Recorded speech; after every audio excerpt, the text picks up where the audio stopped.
जय माता दी। मैं पंडित संजय शर्मा, ज्योतिषाचार्य, ज्योतिष समाधान में आपका स्वागत है। आज मैं जो वीडियो बना रहा हूँ वो गुरु के लिए। गुरु जो है जन्म कुंडली में 12 भाव में कहीं भी किसी भी जगह हो सकता है। तो पहले भाव में, दूसरे भाव में, तीसरे भाव में, ऐसे 12 भाव रहते हैं 12 भाव कुंडली में। तो 12 भाव में किसी भी भाव में बैठा रहता है। कई बार खराब रहते हैं, कई बार अच्छे रहते हैं, कई बार उनकी दृष्टि अच्छी रहती है, कई बार नहीं अच्छी रहती है। तो वैसे तो देव यानी गुरु यदि केंद्र में बैठ जाता है, लक्षान दोषान देवेंद्र हंती, यदि गुरु केंद्र में बैठ जाता है तो लाखों दोष दूर हो जाते हैं। जन्म कुंडली में कितने भी बड़े दोष क्यों ना हो, लेकिन फिर भी आज गुरु यदि 12 भाव में बैठे हैं, 1 से लेकर 12 भाव के बैठे हैं, तो उनके क्या उपाय करने चाहिए। छोटे छोटे उपाय मैंने आपको बता रहा हूँ, वो उपाय जरूर कीजिए, जिससे आपको गुरु सबसे बड़ा बलवान हो जाए और गुरु अपडेट हो जाए, एक्टिव हो जाए। जय माता दी। गुरु के जो उपाय हैं, पहले भाव में यदि गुरु रहेगा, प्रथम भाव में, तो आपको 7 रोटी बना के गुरुवार के दिन गौ माता को जरूर खिला दीजिए, इससे गुरु आपका एक्टिव हो जाएगा। यदि सेकंड हाउस में गुरु है तो केसर का जरूर तिलक करें रोज डेली, और गुरुवार को तो विशेष तौर से केसर का जरूर तिलक करें। तीसरे भाव में यदि है तो कन्या की पूजा करनी चाहिए। कन्या को श्रृंगार का सामान या पढ़ाई से संबंधित उनको सामान आप भेंट कर सकते हैं, श्रृंगार का सामान दे सकते हैं। चौथे भाव में यदि गुरु है तो कभी जीवन में काली वस्तुओं का उपयोग नहीं करना है। लाल बनियान पहनना चालू कर दीजिए और केसर का जरूर तिलक करें।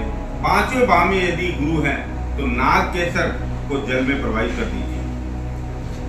6ठे भाव का यदि गुरु है तो पीपल के पेड़ में जल जरूर चढ़ाइए, जिससे पीपल से आपको गुरु का बल मिलेगा, एक्टिव होगा। 7वें भाव में यदि गुरु है तो कोई सोने के आभूषण जो घर में रहते हैं, उन आभूषणों को या तो हरे कपड़े में या हरे कागज के में लपेट के लोकर में रख दीजिए, जिससे आपका गुरु बहुत ही बड़ा एक्टिव हो जाएगा। और 8वें भाव में यदि गुरु है तो केसर का जरूर तिलक करें। गुरुवार के दिन तो विशेष तौर से आपको करना ही है। 9वें भाव में यदि गुरु है, काले नीले अंडरगारमेंट कभी न पहने, पीला या सफेद गारमेंट्स आपको पहनने हैं। 10वें भाव में यदि गुरु है तो केसर का तिलक जरूर करें। तांबे का सिक्का जल प्रवाहित जरूर करें। तांबे का सिक्का जल में जरूर, नदी तालाब कहीं भी आप प्रवाहित कर सकते हैं तांबे का सिक्का। 11वें भाव में यदि है तो जब भी ऐसी कोई व्यवस्था बनती है परिवार, समाज या किसी गरीब घर में, तो कफन का जरूर ध्यान जरूर करें। 12वें घर में यदि गुरु है तो केसर का जरूर तिलक करें और सौंदर्य सामान पत्नी को भेंट करें। जय माता दी। धन्यवाद। आइए शनि का उपाय आपको बताता हूँ। 12 भाव में 12 घर में यदि शनि जहाँ पहले में, दूसरे में, तीसरे में, चौथे में, 5वें, ऐसे ही 12 भाव में यदि शनि बैठा है तो आपको क्या क्या उपाय करने हैं उसके बारे में बता रहा हूँ। क्योंकि अभी कुंभ राशि, मीन राशि और मेष राशि को शनि की साढ़ी सती चल रही है, तो विशेष तौर से इन 3 राशियों के लिए तो विशेष तौर से है ही, लेकिन फिर भी कभी कभी जातक को शनि की महादशा, अंतर्दशा, प्रत्यंतर दशा लगी रहती है, लेकिन पता नहीं चलता है। तो हर बार कुंडली तो चेक करके बताया नहीं जा सकता, या बात नहीं कर सकते, या किसी को पूछ नहीं सकते। तो इसलिए आपको सीधा डायरेक्ट शनि की महादशा, अंतर्दशा या शनि के किसी भी घर में जन्म कुंडली में यदि ग्रह बैठा है तो उनके 12 भावों के अनुसार आपको शनि का उपाय या दान, ये दोनों मैं आपको बता रहा हूँ, ये जरूर कीजिए। शनि जिसके बस में है तो दुनिया उनके बस में हो जाएगी, ये मेरी गारंटी है। उसमें यदि शनि बैठा है तो लोहे का तवा और चिमटा दान करें, और मजदूर को 15 दिन 10 दिन बाद में आप मजदूर को किसी भी प्रकार का दान दे दीजिए, भेंट कर दीजिए, या किसी को भी कुछ पैसा दे दीजिए। मजदूर के बारे में मैं बता रहा हूँ। दूसरे भाव में यदि शनि है, दूध दही का तिलक लगाना शुरू कर दीजिए, शनि बलवान हो जाएगा। तीसरे भाव में यदि शनि है तो काले कुत्ते को दूध पिलाएं और बिस्कुट जरूर खिलाएं। चौथे भाव में यदि शनि है तो शराब को नदी में जल में प्रवाह कर दीजिए। शराब की बोतल या कोई भी जो भी छोटा आइटम यदि शराब से संबंधित आता है तो नदी में प्रवाहित कर दीजिए। 5वां यदि शनि है, 5वें घर में यदि शनि है तो 50 ग्राम सुरमा लेकर जल में प्रवाह कर दीजिए। 6ठे भाव में यदि शनि है तो चमड़े का जूता दान कर दीजिए। सातवें भाव में यदि शनि बैठा है तो गौ माता की और गौओं की सेवा जरूर करें और हो सके तो एक काला कलर की बांसुरी ले लीजिए, उसको जमीन में गड़ा के आ जाइए। आठवें घर का यदि शनि है तो वही लोहे का चिमटा और तवा को दान के जरूर करें, इससे आपका अष्टम भाव में शनि एक्टिव हो जाएगा और आपको लाभ देगा। नौवें भाव में यदि शनि है तो 10 दिन लगातार बादाम और नारियल को जल में प्रवाहित करें। 10वें भाव में यदि शनि है तो कुत्तों और गौ माता की जरूर सेवा करें, उनको बिस्किट खिलाइए, उनको हरा घास खिलाइए, उनको ब्रेड खिलाइए गौ माता को। आपका शनि दशम में यानी जिसके घर में यानी जिसकी कुंडली में शनि 10 में दुनिया उनके बस में हो जाती है। 11वें भाव में यदि शनि है तो हनुमान मंदिर जाकर सिंदूर चोला चढ़ा दीजिए। 12वें भाव में यदि शनि है तो काली वस्तुओं का जरूर दान करें। कंबल, अभी सर्दी का समय आ रहा है तो कंबल का जरूर दान करें गरीबों को।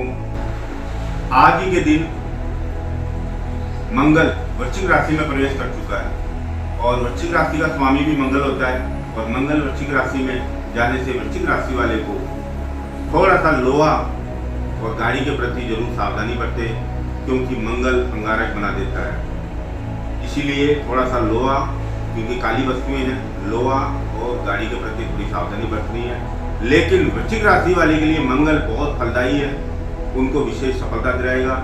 यदि राजनीतिक व्यक्ति हैं तो अचानक राजनीति में वो सफलता मिलेगी जो आपने कभी कल्पना भी नहीं की, राजनीति में विशेष सफलता मिलेगी। दूसरा, यदि कोई गवर्नमेंट जॉब से संबंधित तैयारी कर रहे हैं तो उनको भी कंपटीशन एग्जाम की तैयारी में सफलता मिल जाएगी। तीसरा ये है, कारोबार धंधा कई दिनों से नहीं चल पा रहा है, कहीं ना कहीं रुकावट आ रही है, वो कारोबार धंधा उनके लिए बहुत बड़ा फलदायी है। यदि कोई बहुत बड़ा ब्रोकर है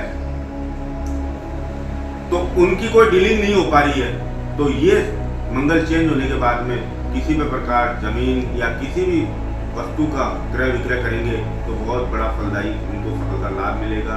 इसीलिए मंगल वृश्चिक राशि में प्रवेश कर चुका है, आपको पूर्ण रूप से फल देगा। आप इसका फायदा उठाइए। 1.5 महीने तक रहता है एक ही राशि में मंगल वृश्चिक राशि में, 45 दिन तक ये इसी राशि में भ्रमण करेगा।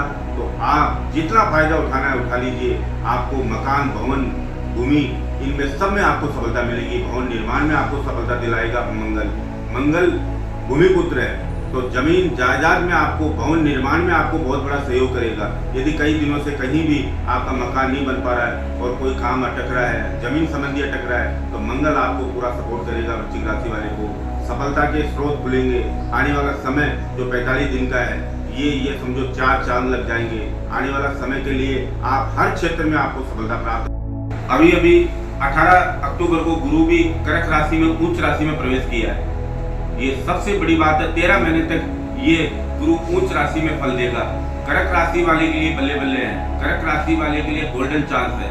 यदि आप कहीं भी कोई रुकावट, तकलीफ, परेशानी से गुजर रहे हैं तो अब आपका समय आ गया है। बिल्कुल निराश मत होइए, सफलता के स्रोत आपके खुल चुके हैं। गुरु कर्क राशि में उच्च का, भगवान श्री राम की कुंडली में भी उच्च राशि का गुरु बैठा हुआ है, राजा विक्रमादित्य की कुंडली में बैठा हुआ है। तो गुरु उच्च राशि का 13 महीने तक आपको पूर्ण सफलता दिलाएगा। किसी भी प्रकार की समस्या आपको चल रही है तो आपको 13 महीना आपके लिए खुशखबरी है, परिवार, समाज, कुटुंब के लिए। और राजनीतिक क्षेत्र में भी यदि जिनकी भी कर्क राशि है वो पूर्ण रूप से सफलता अर्जित करेंगे। कोई नई जिम्मेदारियां उनको मिलेगी, पद, पैसा, प्रतिष्ठा मिलेगी। आने वाला समय बहुत बड़ा 13 महीने तक उनके लिए बहुत उज्जवल है। कारोबार की दृष्टिकोण से गुरु इनको बहुत बड़ा बलवान बना देगा। यदि जिनकी कर्क राशि है और उच्च का गुरु चेंज हो चुका है तो कारोबार के क्षेत्र में विशेष सफलता मिलेगी। फैक्ट्रियां, कल कारखाने या कोई बहुत बड़ी गिट्टी खदान होती है, जमीन से संबंधित काम है, उनमें इनको सफलता मिल दिलाएगा। कर्क का गुरु उच्च राशि में बहुत बड़ा फलदायी देता है, बहुत बड़ी सफलताएं दिला देता है। तो कर्क राशि वालों बिल्कुल निराश मत होइए, आप घर से निकलिए और आने वाले समय के लिए आप पूर्ण रूप से जुड़ जाइए, काम में लग जाइए और आपको सफलता का इंतजार नहीं करना पड़ेगा। सफलता आपके सामने खड़ी है, बस आप अपनी झोली फैला लीजिए कि सफलता प्राप्त करनी है। और आने वाले समय के लिए पैसा, धन, दौलत, वाहन, जमीन, जायदाद सब में आपको सफलता दिलाएगा। तो निराश मत होइए कर्क राशि वालों। उच्च का गुरु आपको पद पैसा प्रतिष्ठा धन धान्य की प्राप्ति देगा, वाहन का योग बना